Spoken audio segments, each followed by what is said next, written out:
Igice cya 16. Ibyago by'imperuka bitera. Numva ijwi rirenga rivugira muri rwa rusengero, ribwira abamarayika barindwi riti: nimugende musuke mu isi izo nzabya ndwi z'umujinya w'Imana. Uwa mbere aragenda asuka urwabya rwe mu isi. Abantu bafite ikimenyetso cya ya nyamaswa bakaramya igishushanyo cyayo bafatwa n'ibisebe bikomeye bibi.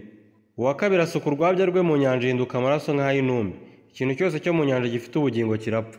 Uwa gatatu asuka urwabya rwe mu nzuzi n'imigezi n'amasoko nabyo bihinduka amaraso. Numva marayika w'amazi avuga ati: wawera we, uriho kandi wahozeho kandi uzahoraho, uri umukiranutsi kuko uko ari ko wabitegetse. Bavushije amaraso y'abera n'ay'abahanuzi, nabo bahaye amaraso ngo abe ariyo banywa, ibyo bibakwiriye. Numva igicaniro kivuga kiti: yewe mwami Imana ishobora byose, amateka yawe ni ay'ukuri no gukiranuka. Nuko marayika wa kane asuka urwabya rwe mu zuba, rihabwa kokesha abantu umuriro. Abantu botswa n'icyokere cyinshi, batuka izina ry'Imana ishobora kubateza ibyo byago, n'ibihano ngo bayihimbaze. Marayika wa gatanu asuka urwabya rwe ku ntebe y'ubwami ya nyamaswa. Ubwami bwayo bucura umwijima, kuribwa gutuma bahekenya indimi zabo, kandi kuribwa kwabo n'ibisebe byabo bituma batuka Imana nyir'ijuru n'ibihana imirimo yabo.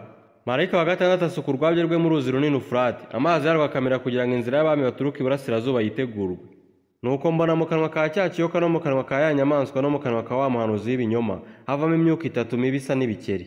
Kuko ariyo myuka y'abadayimoni ikora ibitangaza igasanga abami bo mu isi yose, ngo ibahururize kujya mu ntambara yo ku munsi ukomeye w'Imana ishobora byose. Dore nzaza nk'umujura, hahirwa uwo amaso akarinda imyenda ye kugira ngo atagenda yambaye ubusa bakareba isoni z'ubwambure bwe. Ibateraniriza ahantu mu Ruheburayo hitwa Harimagedoni. Marayika wa karindwi asuka urwabya rwe mu kirere, ijwi rirenga rivugira mu rusengero kuri ya ntebe riti: birarangiye.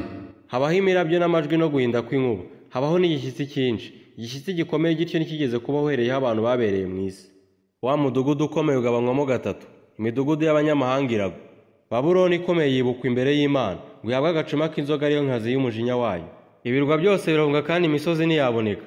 Urubura rukomeye rumanukira abantu ruvuye mu ijuru, ibuye ryarwo rimwe riremera nk'itarano.